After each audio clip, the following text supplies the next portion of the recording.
Hey everyone, welcome back to another video. So today we're going to be doing the 12.12 tier list video for mid lane. We haven't done this in a couple patches, and despite there not being a ton of buffs/nerfs to champions, the meta has actually shifted quite a lot, so we're going to need to talk about it. Let's get into it. The biggest meta change since 12.10 is the rise of First Strike. So there are a lot of champions abusing First Strike right now, and it seems very, very OP. So obviously there are your usual suspects. You got the Corki, you got the Victor, etc. But there's now a huge number of champions taking First Strike as their main keystone. So we've got like Azir, Lux, Xerath, Talia, Victor, Silas, Orianna. I've even seen First Strike Syndra. I've even seen First Strike Ahri. So basically there's a lot of experimentation right now of champs that can kind of use this and ones that can't. But it seems if you're a champion that can abuse First Strike either by poking a lot in the laning phase or having a lot of AoE in the mid game, seems very, very valuable. It's also interesting. There is some different secondaries going around. I think if you can, the ideal build is to go First Strike with Magical Boots and Treasure Hunter, and that means that you get a lot of extra gold. However, there are some champs like Silas that can't really afford to go for those greedy secondaries, so while they're still going First Strike primary, are going, like Silas is going Resolve secondary, and I've still seen champs like Victor going like Sorcery secondary, for example. So it's definitely not like you commit to the full like Jeff Bezos like money-making build like Xerath does, or Corki does on every champion, but I think that in general, champions that take First Strike or champions that can use First Strike well are probably up like around the tier across the board, and it definitely seems the way the meta is going at the moment. So now that we've got that big meta report out of the way, we've also got kind of like changes to champions themselves. So the first one's the changes to S tier. Talia got pretty heavy nerfs, honestly. I think she's still pretty good, especially because she is like a First Strike abuser, but she's definitely not S tier anymore. Her win rate did drop pretty significantly. Veigar was also in S tier for a while, got some kind of, I don't know, they're not minor nerfs, they're not really major nerfs. I still think he's very, very strong, mainly because he's quite good in the meta, but I could see him potentially falling further. He doesn't really make good use of First Strike, and he also struggles against a lot of the First Strike champions. So for now, I'm kind of keeping him A+. I think he is still very good against a lot of the other meta champs, but if the meta continues to kind of evolve into longer and longer range mid laners, I could see Veigar start to suffer.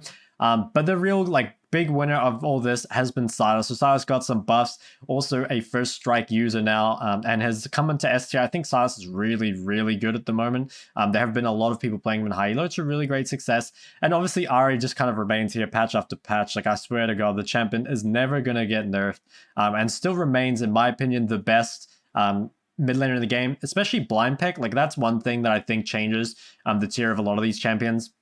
As I've kind of said before, a lot of these champions are very good if you counter pick with them, but we're talking about just like picking them in a more general sense, and a lot of them do struggle with blind picking, so that kind of puts them lower. But Ahri is extremely good at blind picking, very good, just like very safe overall. Really, really OP champ, but I really wish she'd get nerfed. I'm kind of sick of playing her. So some other kind of general buffs and nerfs. I think Seraphine got some really big buffs. They made it, I'm pretty sure, so you don't have to max E second anymore. Like the root duration or the cooldown doesn't scale with it. I actually can't remember which way around it was, but basically it was like you could max W second, which I think if you're going Moonstone Seraphine could be quite nice rather than like the kind of AP build. And they also just made the root duration longer as far as I know, so I think the Seraphine buffs are really, really big. And I think Seraphine was already pretty decent. She's kind of like similar to Karma, although her laning phase wasn't as good, but she does like scale quite a bit better, to be fair. So yeah, I think Seraphine was already pretty underrated and now is looking to be quite strong. So I'd expect to see her quite a bit more. Again, one thing I am concerned about, kind of similar to Veigar, is that she does struggle against longer range mids. So it might be that the meta doesn't really suit her at the moment, but if the meta were to shift, like she could honestly enter S tier. I think she's looking really, really good at the moment. So another one is Lucian. Now Lucian got his Q damage, like scaling down, what's it called? It's like Q damage at later ranks nerfed, down by 20, I believe, at max rank, and also base AD down by 2. So I think Lucian was honestly getting pretty close to S tier in terms of his power. Like Lucian was really, really good. I don't think these nerfs are like the end of the world, like potentially A tier or maybe like a bit lower in A tier. I'm not too sure yet. I do think Lucian is probably not the premier AD pick, but like the premier AD blind pick for the most part. You know, a lot of these other AD mids that I'd say are kind of better if you can get away with them, stuff like Yone and Yasuo, they're a bit more difficult to blind. So I still feel like if you're blinding an AD mid, Lucian is really good. Lucian or Akshan, and I kind of think that, you know, Lucian and Akshans they're very similar champions and often end up kind of interchangeable. And I think now more than ever, you can kind of just like pick whichever one you prefer, because I feel like they're pretty similar in power. Another one is Heimerdinger. So I think the Heimerdinger buffs, they move him up a little bit. I think Heimerdinger honestly is a pretty decent champ already. He actually has a lot of good matchups mid. He has a lot of bad ones as well, to be fair. But like, a lot of people won't know what to pick in the Heimer. They won't know how to play against Heimer. So if you are a Heimer one trick, I think you can definitely make him work. And the buffs were kind of nice for him. I think also the E cooldown was really good. Like that's a champ that, or sorry, that's a spell that you are going to spam quite a bit in team fights. So Heimerdinger buffs overall pretty nice. Now, Katarina has, unfortunately, or fortunately, depending on how you feel about it, fallen off a lot. I don't think Katarina will ever really be bad in solo queue just because her kit is so good for it. But I think the nerfs Katarina kind of received have pretty low. And I don't know. To be honest, Katarina is just a weird champion for me. I don't really want Katarina reworked, but I would like her balance of power to be changed a little bit. I think I would much prefer Katarina to be a stronger laner and a weaker roamer than she is now. Like, I mean, I'm probably just incredibly biased because I enjoy the laning phase and I really hate when Katarina roams bot and gets 2 kills. But it feels like they've kind of balanced her in a way that she's just become even more extreme. Like, she has to get those kills, so she has to do like really weird roams. She can't play laning phase like a normal human being. So yeah, I'm not really a huge fan of the cat changes. It's definitely made her a lot weaker, and I think now there are probably like quite a few other assassins that I'd consider to be better. Now, Annie got some buffs, but I don't think they were the biggest buffs. In fact, I think they're kind of whatever. Honestly, it did seem kind of like a placebo buff. It'll be interesting to see how her win rate changes because Predator got changed as well. And that's actually something I want to see for Galio too, is does Galio's win rate drop because of that?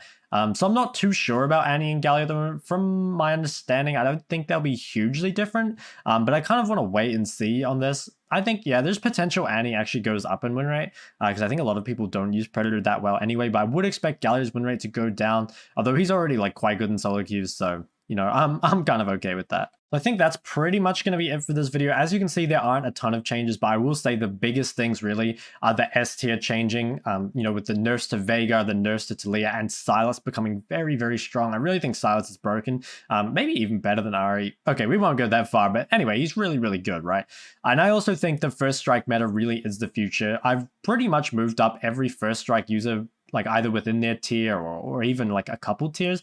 Like Corki now in the A tier, I've seen a lot of people winning like huge numbers of games on Corki. I think he's very, very good at the moment. And also, there's a lot of champions that are kind of experimenting with First Strike. You know, as I said before, I've seen a couple games of First Strike Ari. I've seen First Strike Syndra. I've even played a couple games of First Strike LeBlanc. I've seen First Strike Orianna. So there might be like a lot of other champions that have kind of yet to really convert over to the new rune and might end up being quite good with it. So kind of keep an eye on that. Like as the patch goes, I think there is potential for some of these champions still to kind of rise and fall based on the meta kind of like items and runes and stuff like that. So yeah, I think that's pretty much it for this video. Let me know if it was helpful for you guys, and go ahead and like and subscribe. If you have any questions, leave them below. I'll be happy to answer them, and I'll see you next time.